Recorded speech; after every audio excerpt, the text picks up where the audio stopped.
Hello everyone, welcome to our YouTube channel RPSC bio academy. आज का जो हमारा चैप्टर है वो है लोकोमोशन एंड मूवमेंट। हमारे जो एनिमल फिजियोलॉजी उसमें 3 चैप्टर्स पढ़े थे, locomotion and movement, neural control and coordination और रिप्रोडक्शन। तो आज हम स्टार्ट कर रहे हैं लोकोमोशन एंड मूवमेंट। तो अगर हम बात करें लोकोमोशन एंड मूवमेंट में, तो यहाँ पर हमारे सामने दो चीजें आती हैं। जब हम लोकोमोशन एंड मूवमेंट के बारे में पढ़ेंगे तो हमारे सामने दो चीजें आएंगी, एक आएगी मसल्स और एक आएगा स्केलेटल सिस्टम। यानी हमारा प्रॉपर क्या आ जाएगा, स्केलेटन। यानी हमारे अंदर कितनी हड्डियां हैं, कितनी कितनी बोन्स हमारे हाथ में है, कितनी पैर में है, वो सारा हमारा क्या बनाता है, स्केलेटन बनाता है, जिसको हम किसके अंदर स्टडी करते हैं, स्केलेटल सिस्टम के अंदर। और उन स्केलेटल सिस्टम, उन स्केलेटन के ऊपर क्या होती हैं, मसल्स होती हैं। तो हमने कोई भी मूवमेंट करनी है या फिर लोकोमोशन करना है, तो लोकोमोशन या फिर मूवमेंट करने के लिए हमें मसल्स की और स्केलेटल सिस्टम यानी स्केलेटन की, दोनों की जरूरत पड़ती है। तो इस चैप्टर के अंदर हम दो चीजों के बारे में पढ़ने वाले हैं। सबसे पहले मसल्स के बारे में पढ़ेंगे और फिर हम स्केलेटल सिस्टम के बारे में पढ़ेंगे। तो हम स्टार्ट कर रहे हैं इसके अंदर सबसे पहले मसल्स। मसल्स को स्टार्ट करते हैं। मसल्स जो हैं हमारी बॉडी का 40 to 50% पार्ट बनाती हैं। यानी ये हमारी बॉडी में कितनी ही इंपॉर्टेंट है, हमारी हाफ बॉडी तो मसल से ही बनी है। यानी हमारी बॉडी वेट का किया, अगर हम अपना बॉडी वेट करें तो उस बॉडी वेट का 40 to 50% पार्ट तो हमारी मसल्स ही हैं। ठीक है। उसके बाद हम बात करें कि जो मसल्स होती हैं ये किससे बनती हैं, कौन सी लेयर से बनती है, ये बहुत इंपॉर्टेंट है। तो मसल्स जो होती हैं ये मेसोडर्म से बनती हैं। तो मसल का ओरिजिन कहाँ से होता है, मेसोडर्म से। हमारे सामने 3 लेयर्स आती है ना, एक्टोडर्म, मेसोडर्म, एंडोडर्म। तो उसमें से जो मसल्स हैं वो मेसोडर्म से बनती है। लेकिन कुछ यहाँ पर क्या है, एक्सेप्शन है। यानी हमारी बॉडी की कुछ मसल्स ऐसी हैं जो मेसोडर्म से नहीं बनती, किससे बनती है, एक्टोडर्म से। अब हमें जहाँ पर एक्सेप्शन होती है वो हमें लर्न करना पड़ेगा कि एक्सेप्शन क्या है, कौन कौन सी ऐसी मसल्स हैं जो एक्टोडर्म से बनती है। सबसे पहले तो हमारी आई के अंदर प्रेजेंट होती है आइरिस। उसके बाद आती है सिलियरी बॉडी, देन आएगी myoepithelial cells of sweat gland. यानी हमारे स्वेट ग्लैंड की जो मायो एपिथेलियल लेयर है, मायो एपिथेलियल सेल्स है, वो किसकी बनी होती हैं, वो मसल्स की बनी होती हैं। और वो मसल्स कहाँ से बनती हैं, एक्टोडर्म से। तो ये हमारी जो आईज की आगे दोनों चीजें, आइरिस एंड सिलियरी बॉडी और myoepithelial cells of sweat glands. तो ये 3 ऐसी मसल्स हैं जो मेसोडर्म से ना बनकर किससे बनती हैं, एक्टोडर्म से बनती हैं। और जो मसल्स की स्टडी है उसे क्या बोला जाता है, मायोलॉजी कहा जाता है। मायोलॉजी का एक और नाम है जो कि है सार्कोलॉजी। तो मायोलॉजी या सार्कोलॉजी क्या है, स्टडी ऑफ मसल्स।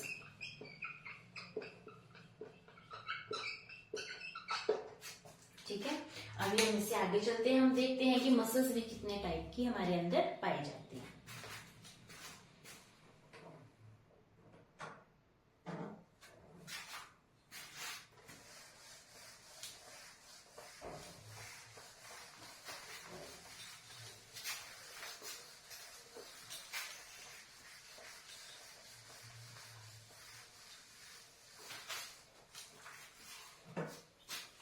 अभी हम बात करते हैं टाइप्स ऑफ मसल्स।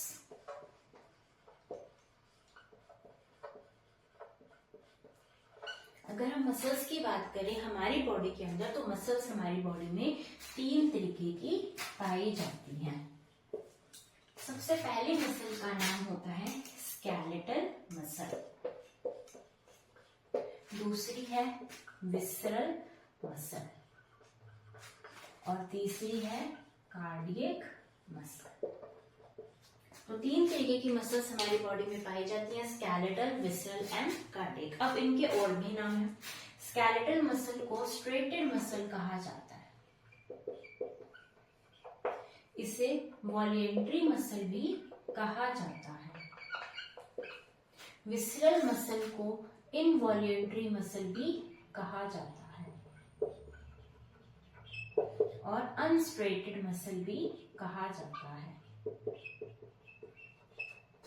ठीक है, अब इनके ये नाम क्यों बने हम उनके बारे में बात करते हैं। सबसे पहले है कि इस मसल का नाम स्केलेटल क्यों है, क्योंकि ये हमारे प्रॉपर स्केलेटल सिस्टम से रिलेटेड होती है, इसलिए इसका नाम क्या है, स्केलेटल मसल्स। ठीक है, उसके बाद आती है स्ट्रेटेड मसल। इन्हें स्ट्रेटेड मसल्स क्यों कहते हैं, क्योंकि ये जो मसल्स होती हैं इसके ऊपर इस तरीके से ट्रांसवर्स लाइंस प्रेजेंट होती हैं, इसलिए इनको क्या बोला जाता है, स्ट्रेटेड मसल्स। उसके बाद आती है वॉलिएंट्री। वॉलिएंट्री का मतलब होता है ऐच्छिक, यानी इन मसल्स को हम अपनी इच्छा के अनुसार हिला सकते हैं, हम अपनी मर्जी से इनसे कोई भी काम करवा सकते हैं, तो ये कैसी होती हैं, वॉलिएंट्री। अब वॉलिएंट्री के अंदर क्या आएगा, जैसे भी मेरा हाथ है ना, मैं अपना हाथ अपनी मर्जी से हिला पा रही हूँ, तो यहाँ पर ये क्या है कि ये जो हाथ की जो मसल्स हैं वो स्केलेटल सिस्टम से रिलेटेड है, क्योंकि इसके अंदर तो सारी बोन्स हैं, तो ये हमारे स्केलेटल सिस्टम से कंप्लीटली रिलेटेड है। उसके बाद इन मसल्स के ऊपर जो है वो इस तरीके से ट्रांसवर्स लाइंस बनी होती हैं, जिसकी वजह से ये क्या होती हैं, स्ट्रेटेड होती हैं। अब है वॉलिएंट्री, तो अगर मेरे मन करेगा, अगर मेरी इच्छा होगी तो मैं इनको हिलाऊंगी, मेरी इच्छा होगी तो मैं पूरा हाथ भी हिला सकती हूँ, है ना। तो ये मेरे इच्छा पर निर्भर है कि इनको हिलाना है या नहीं हिलाना, वो क्या होती है, वॉलिएंट्री मसल्स। अभी हम बात करते हैं विसरल मसल्स की, तो ये हमारे विसरल पार्ट से रिलेटेड होती हैं। ठीक है, उसके बाद इनको इनवॉलिएंट्री कहा जाता है, यानी कि ये ऐच्छिक नहीं है, इनको हम अपनी इच्छा के अनुसार नहीं हिला सकते, और ये अनस्ट्रेटेड इसलिए है क्योंकि यहाँ पर कोई भी रिजिस जो है ट्रांसवर्स तरीके से नहीं प्रेजेंट होती। ठीक है, इसलिए इनको इनवॉलिएंट्री कहा जाता है, इसलिए इन्हें क्या बोला जाता है, स्मूथ मसल्स भी कहा जाता है। ये कौन सी मसल्स होती हैं, स्मूथ मसल्स होती हैं। क्यों, क्योंकि यहाँ पर किसी भी तरीके से इस तरीके से ट्रांसवर्स लाइंस नहीं प्रेजेंट होती, ये बिल्कुल ही इस तरीके से मसल स्मूथ होती है, इसलिए इसे क्या कहा जाता है, स्मूथ मसल कहा जाता है। और इसे अनस्ट्रेटेड भी कहा जाता है, इसे इनवॉलिएंट्री भी कहा जाता है। अब हम इसे कैसे समझेंगे, जैसे हमने खाना खाया, अब वो खाना जो है वो हमारे ईसोफेगस से स्टमक में जा रहा है वो खाना। ठीक है, तो वो जो खाना जा रहा है क्या वो हमारे किसी भी बोन से रिलेटेड है, नहीं, स्केलेटल सिस्टम से रिलेटेड नहीं है। क्या हम अपनी इच्छा से बीच में खाना रोक सकते हैं, जो ईसोफेगस से स्टमक में जा रहा है हम इसको बीच में अपनी मर्जी से रोक सकते हैं, नहीं, तो ये हमारी इच्छा के अनुसार नहीं हो रहा, इसलिए ये क्या हो जाएगा, अनैच्छिक यानी इनवॉलिएंट्री। ठीक है, उसके अलावा ये मसल्स कैसी होती है, बिल्कुल स्मूथ होती है, किसी भी तरीके का ट्रांसवर्स यहाँ पर लाइंस नहीं होती, या फिर हम कह सकते हैं अनस्ट्रेटेड मसल्स होती है। अब हम बात करते हैं कार्डिक मसल्स। कार्डिक का मतलब ही हार्ट होता है, यानी जो हार्ट की वॉल पर पाए जाए, हार्ट की दीवारों पर पाए जाए, उसे क्या बोलते हैं, कार्डिक मसल्स कहते हैं। ये मसल्स के अंदर इन दोनों के गुण होते हैं, इन दोनों के गुण ऐसे होते हैं कि ये मसल जो है वो स्ट्रेटेड तो होती है, लेकिन वॉलिएंट्री ना होकर क्या होती है, इनवॉलिएंट्री।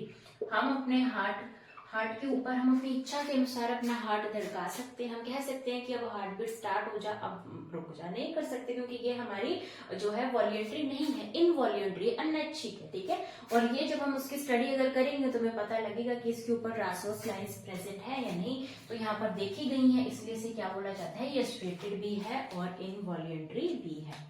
उसके बाद जब हम इस स्केलेटल की बात करते हैं, इस स्केलेटल के अंदर जो है, जैसे ये मसल है तो इसके अंदर जो न्यूक्लियस की अमाउंट है वो ज्यादा रहती है, तो ये जो मसल होती है ये कैसी होती है, मल्टी न्यूक्लिएटेड। तो जो स्केलेटल, स्ट्रेटेड या फिर वॉलिएंट्री मसल्स होती हैं, ये मसल्स मल्टी न्यूक्लिएटेड होती है, यानी यहाँ पर न्यूक्लियस की जो मात्रा है वो ज्यादा होती है एक मसल के अंदर। यहाँ पर ये इसके अंदर एक न्यूक्लियस ही प्रेजेंट होगा, जिसके अंदर स्मूथ के अंदर भी और कार्डियक के अंदर भी एक न्यूक्लियस ही प्रेजेंट होगा। ठीक है, अब इसे कौन कंट्रोल कर रहा है, इसे कंट्रोल करता है सेंट्रल नर्वस सिस्टम। तो इसे कंट्रोल कौन करेगा, सेंट्रल नर्वस सिस्टम। इसे कंट्रोल कौन करता है, ऑटोनोमस नर्वस सिस्टम। और इसे कंट्रोल कौन करेगा, दोनों मिलकर, सेंट्रल नर्वस सिस्टम भी और ऑटोनोमस नर्वस सिस्टम भी। तो ये दोनों कंट्रोल करेंगे कार्डियक मसल को, ये autonomous nervous system visceral muscles को, और central nervous system skeletal muscle को कंट्रोल करता है। उसके बाद हम कहते हैं मसल फैटिग नाम एक आता है, क्या नाम आता है, मसल फैटिग, यानी ऐसी मसल्स जो थक जाती है, हम उसे क्या बोलते हैं कि ये मसल फटीग है। अब हम काम करते हैं सारा दिन, है ना, तो हमारी मसल्स में थकावट तो हो ही जाती है। जैसे अगर मैं सारा दिन अपना हाथ ऐसे हिलाती रहूं तो इस मसल्स में थकावट तो हो ही जाएगी।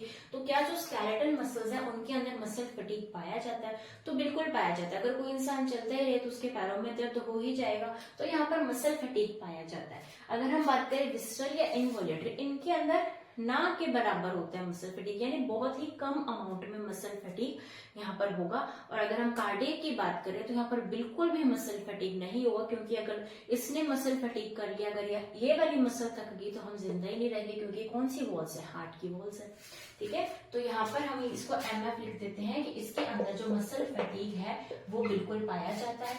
इसके अंदर मसल फटीग कह सकते हैं बहुत ही कम अमाउंट में पाया जाता है, और इसके अंदर मसल फटीग बिल्कुल भी नहीं पाया जाता।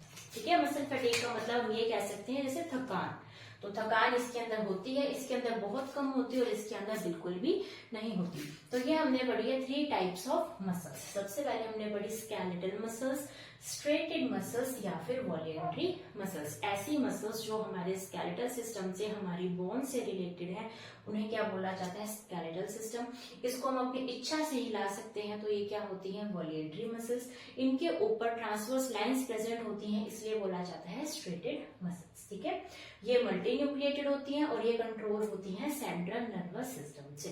देन आती हैं visceral muscles, involuntary, unstriated and smooth muscles. Visceral क्योंकि विसरल ऑर्गन से रिलेटेड होती हैं। इनवॉल्यूंटरी हम अपनी इच्छा के अनुसार इसको हिला डुला नहीं सकते, ये बिल्कुल स्मूथ होती है, इसके अंदर कोई भी ट्रांसवर्स लाइंस नहीं होती, इसलिए ये स्मूथ है। या हम कह सकते हैं अनस्ट्रेटेड होती हैं, एक ही न्यूक्लियस पाया जाता है और कंट्रोल होती है ऑटोनोमस नर्वस सिस्टम से।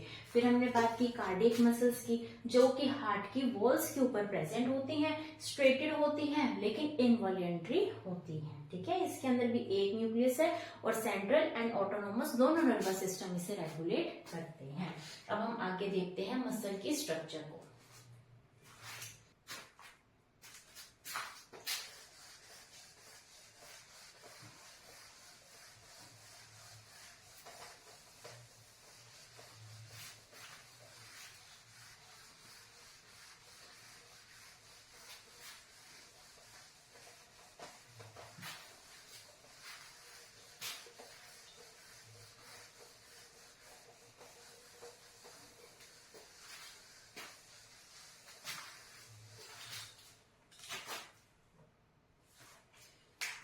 अभी हम बात करते हैं स्ट्रक्चर ऑफ मसल।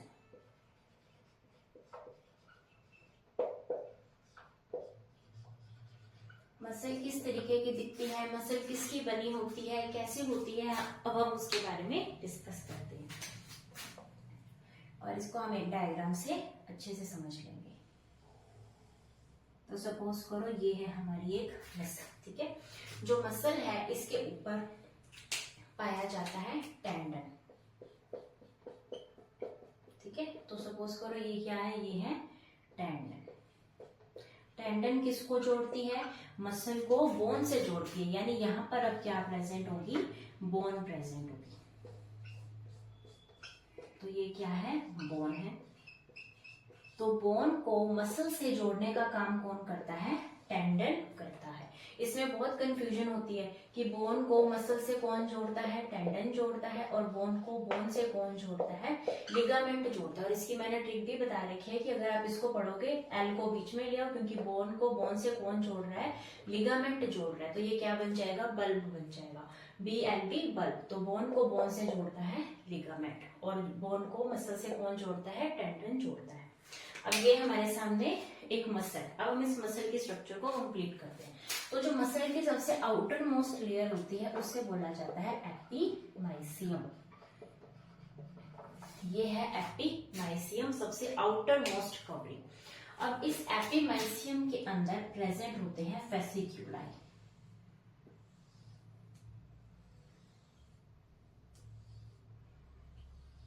ये क्या प्रेजेंट है हमारे सामने? ये है फेसिक्यूलाई। ये है फेसिक्यूलाई। ठीक है, अब इन फेसिक्यूलाई की ये जो आउटर वाली कवरिंग है, ये जो आउटर वाली कवरिंग है इन फेसिक्यूलाई की, इसे बोला जाता है पेरीमाइसियम। यानी हमारी मसल है, मसल की आउटर मोस्ट कवरिंग है एपीमाइसियम। मसल के अंदर इस तरीके की स्ट्रक्चर प्रेजेंट होती है, इन्हें फेसिक्यूलाई कहा जाता है, और फेसिक्यूलाई की आउटर मोस्ट कवरिंग को पेरीमाइसियम कहा जाता है। अब ये जो पेरीमाइसियम है, इसके अंदर भी स्ट्रक्चर इस तरीके से प्रेजेंट होगी।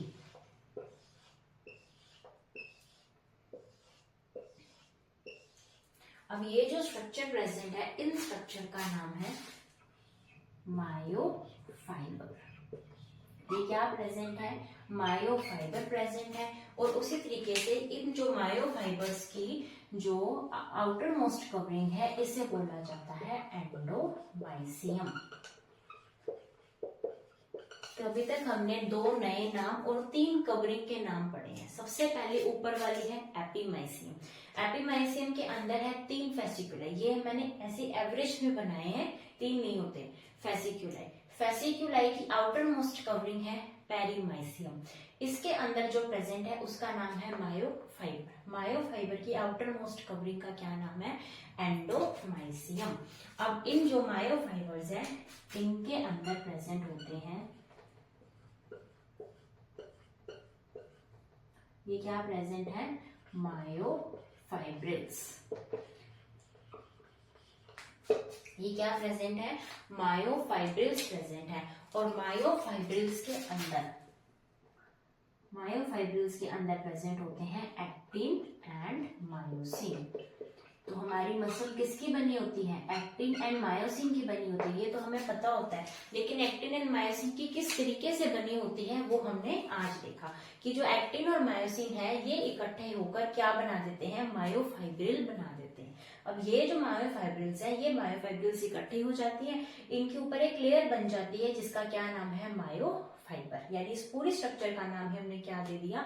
मायोफाइबर दे दिया। अब ये जो मायोफाइबर्स हैं, ये इकट्ठे हो जाते हैं और ये क्या बना देते हैं? ये बनाएंगे एंडोमाइसियम।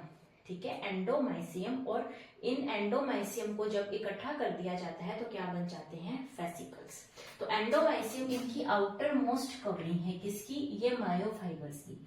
ठीक है, तो एक्टिन और मायोसिन इकट्ठे हुए, इन्होंने क्या बनाए? इन्होंने बना दिए मायोफाइबर्स। मायोफाइबर्स की आउटर मोस्ट कवरिंग का नाम दे दिया एंडोमाइसियम। अब ये जो एंडोमाइसियम है, या हम कह सकते हैं फेसिकल्स हैं, ये इकट्ठे हो जाएंगे, और जो फेसिकल्स है, इनके आउटर मोस्ट कवरिंग हो जाएगी पेरीमाइसियम। अब इन सबको इकट्ठा किसने कर दिया? एपीमाइसियम ने। यानी हमने आउटर मोस्ट कवरिंग तो 3 ही पढ़ी है, एपीमाइसियम, पेरीमाइसियम एंड एंडोमाइसियम। बाकी सारे इसके नेम्स हैं। तो अगर हम इसको थोड़ा सा डिस्टिंग्विश करके पढ़े तो हमें जो है कंफ्यूजन नहीं होगी। हमारे दिमाग में इतना रहना चाहिए कि हमने 3 कवरिंग पढ़ी थी, एपीमाइसियम, उसके अंदर पेरीमाइसियम, उसके अंदर एंडोमाइसियम। और जो पेरीमाइसियम है, ये किसकी आउटर मोस्ट कवरिंग है? फेसिकुलाई की। एंडोमाइसियम मायोफाइबर की सबसे आउटर मोस्ट कवरिंग होती है। और मसल के बाहर प्रेजेंट होता है टेंडन, और टेंडन के बाहर होती है बोन। ठीक है, तो हमारी मसल को बोन के साथ कौन जोड़ता है? टेंडन जोड़ता है। तो आज हमने क्या स्टार्ट किया? मसल को स्टार्ट किया, मसल्स के बारे में पढ़ा, मसल के टाइप पढ़े, मसल की स्ट्रक्चर पढ़ी। अभी हम कल इससे थोड़ा सा आगे चलेंगे, हम मसल्स को और अच्छे से देखेंगे। Thank you.